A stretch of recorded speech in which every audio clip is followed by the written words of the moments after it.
So today I was going to try and do a complete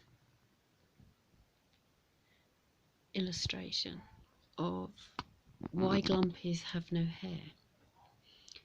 Now I actually came up with the idea of Glumpies when I was at university, and it was my end of year show, and the Glumpies were made or imagined to be various emotions and thoughts, and I built like a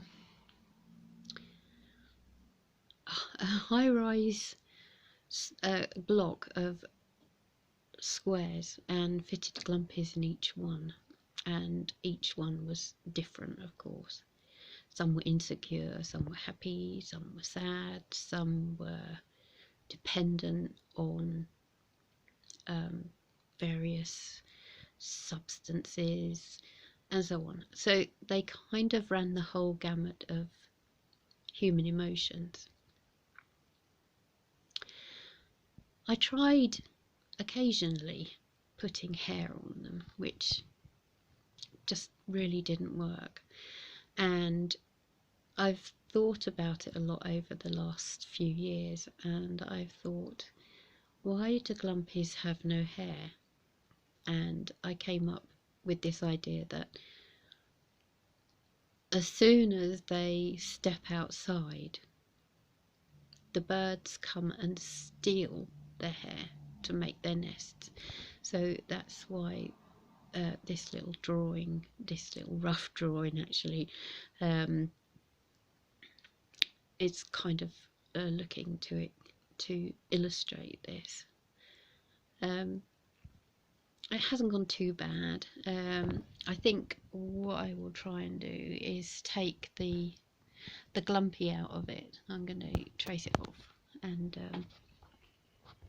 put it onto a sheet of good watercolour paper and paint him, and then I will probably cut him out and then paint a separate background, perhaps using some collage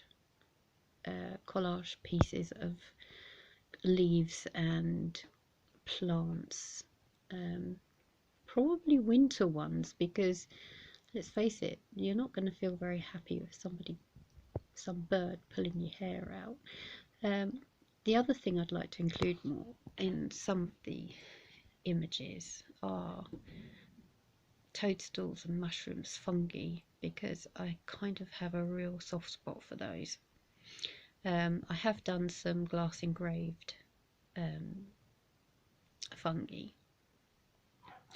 and I've actually needle felted some fungi. It was something I did when my late partner was still alive.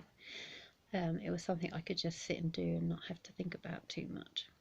So I could take some photographs of those and then collage it onto the painting, or the watercolor painting, or a drawing.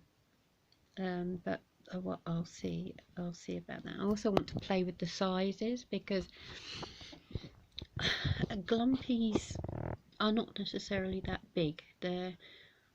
They're probably, I think when I made them, they were about 5 inches tall, some of them, and some of them were much smaller. So I'd like to play with scale with them a bit as well. So, oh, something just went buzz. I think it just turned 9 o'clock.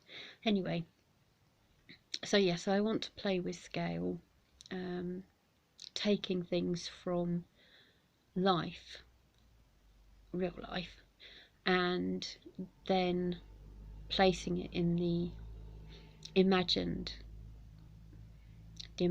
world of these characters. I'll have to introduce you to some other characters soon, as and when